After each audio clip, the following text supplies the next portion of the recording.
Hello and welcome. You are listening to the Happya Life Podcast. I'm your host, Clare Deacon.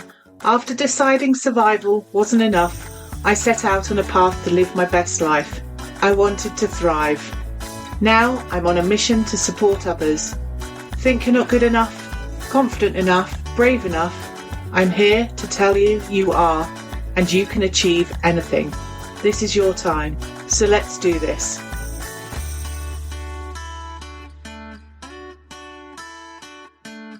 Hello and welcome back to the Happya Life Podcast. I'm Clare Deacon, positive psychology coach, trauma-informed therapist, nervous system educator and founder of Happya. I want to begin by saying this.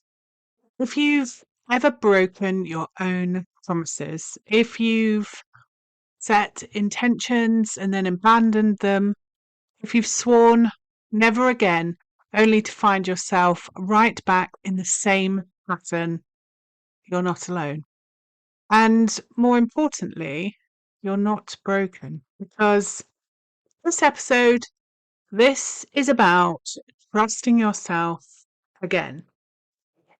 Even when you've disappointed yourself, even when you've abandoned yourself, even when you've made vows you couldn't keep. I want you to take a deep breath right now, right here, because I know the weight that this can carry upon you. I know the shame that rises when we think about all the times we didn't follow through on an action. And I want you to hear this clearly as we start. Your inability to keep every promise to yourself doesn't mean that you're unworthy of trust. It means you're human. It means you've been carrying more than anyone could. It means your nervous system, your survival strategies, and your conditioning have been louder than your intentions. And that can change. So let's get real. How many times have you whispered to yourself, this time will be different? Maybe it was about setting a boundary, or finally resting, or starting a new morning routine, or not checking your emails at night, stopping the scroll, or eating in a way that nourishes you. And maybe for a while you did it until life happened, until the stress piles up, until you were triggered, until the kids got sick, until you felt lonely, until you were tired. And slowly, the new promise slipped away. And what came rushing back in, not just the frustration or the exhaustion, but shame. The kind of shame that whispers, see, you can't even trust yourself. You'll never change. Why bother trying? Does that sound familiar? Here's what I want you to know. That voice is not the truth. That voice is the residue of being in a survival mode. The voice is an echo of old wounds and old stories. And it's lying to you, because you can trust yourself again. And that trust doesn't come from perfection. It doesn't come from flawless discipline, from just pushing through. It comes from a place of compassion, from repair, from showing up for yourself gently and consistently in ways that your nervous system can actually hold. Let's pause here and talk about the why. Why does self-trust feel so fragile, especially those of us who are otherwise so capable. It's because self-trust isn't built in the head, it's built in the body. And if your body has spent years, maybe decades, in fight, flight, or freeze, then of course follow through feels slippery because your system has been wired for survival, not sustainability. Think about it. If you learned early on that your needs didn't matter or that your safety depended on pleasing others, then breaking promises to yourself was never a failure. It was adaptation. Your nervous system prioritized other people over you again and again. And every time you abandon yourself, it reinforces that wiring until it becomes automatic. So now, when you say, this time I'll choose me, your body flinches. Your survival brain says, are you sure? It's dangerous. And so you self-sabotage. It's not because you're weak, but because your wiring hasn't caught up with your intention. That's why rebuilding self-trust isn't about willpower. It's about safety. It's about creating conditions where your body learns it's safe to keep your word to yourself. It's safe to show up for yourself. Safe for you to have your wants and needs met, to change to take place. And I know what many of you will be thinking. How I've broken promises so many times. Haven't we all? I'm not immune to this either. I've broken those promises myself time and time again. We're all a work in progress. So how do we even begin again? Here's the truth. Every time you've abandoned yourself, you've also had another chance to return, to repair, to choose again. And that is what trust really is. Not perfection, but repair. Think of it like this. In healthy relationships, trust isn't about never making mistakes. It's about owning the mistakes and repairing them. Self-trust works in the same way. So instead of beating yourself up for every broken promise, what if you started repairing? What if you spoke to yourself in the way you'd speak to a friend who stumbled?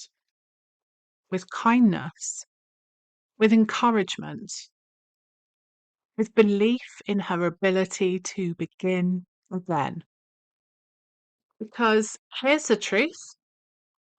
Trust is not built in one grand vow statement. It's built in those tiny, repeated acts of self-respect. Small hinges swing big doors. So let's do a little grounding moment together right here. If it's safe for you to do so, I'd like you to take a moment to close your eyes, place a hand on your chest and another on your belly, and take a slow breath in through your nose and sigh it out through your mouth. And just whisper to yourself, even when I've broken my own promises, I am still worthy of trust. I can choose again, and I can begin again. So breathe that in. Let it land. That's the work. Not condemning yourself for the past, but creating space for a different future. So what does this actually look like? Well, it looks like making promises that your body can keep, not your fantasy self, not your overachiever self, but the you that exists today with the energy that you have right now. It looks like noticing the moment you want to abandon yourself, and instead of spiraling into shame, gently asking yourself, what do I need in this moment to feel safe enough to follow through? It looks like choosing consistency over intensity, choosing one small act of alignment, drinking the glass of water, journaling for 2 minutes, saying one honest no instead of overwhelming yourself with big promises you can't keep when life gets heavy. And most of all, it looks like forgiving yourself when you fall and choosing again every day and every breath. Because here's what I know: you will break promises again. You will forget. You will get tired. You will get triggered. You will abandon yourself in moments. And that doesn't mean you can't trust yourself. It means you're human. The question isn't, will I ever mess up? The question is, when I mess up, will I repair? Will I return? That's where trust is born, in the repair and in the return. So today I want to invite you to one gentle act, one promise to yourself that is so small it almost feels silly. Something you know you can keep. Maybe it's drinking water when you wake up.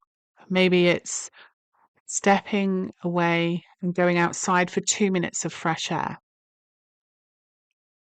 Maybe it's writing down one feeling before bed.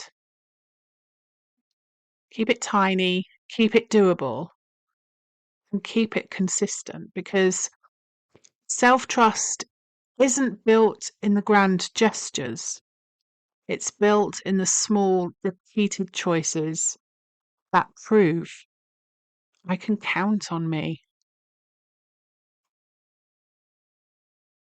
And if this conversation on self-trust resonated with you, if you've been carrying the shame of broken promises and you're ready to start again with compassion, then know this: you don't have to do it alone. I'm here for you. This podcast, this community, this work, it's here to remind you that you are worthy of trust, worthy of care, and worthy of starting over as many times as it takes. So, speaking of starting over, next week I'm going to be talking about something that sneaks up on us, and so many of us, and that's burnout. Not the obvious kind where you collapse, but the subtle creeping signs you miss until suddenly you're flat on the floor wondering how you got there. So the next episode of this podcast is called The Burnout You Didn't See Coming Until Knocked You Flat. And in it, I'm going to be exploring how to recognize the hidden signs of emotional burnout before it spirals into that breakdown. So until then, thank you for being here, for choosing yourself in this moment. If this episode has moved you, please share it, subscribe, leave a review, because it helps this work reach more people who need to hear it. So have a fabulous day and take kind care of you. If you've enjoyed this episode, ensure you hit subscribe, head on over to my website happiercoach.com, sign up for the weekly newsletter, and let me support you in living a happier life. I'm your host, Clare Deacon. Thank you for listening. Have a fabulous day.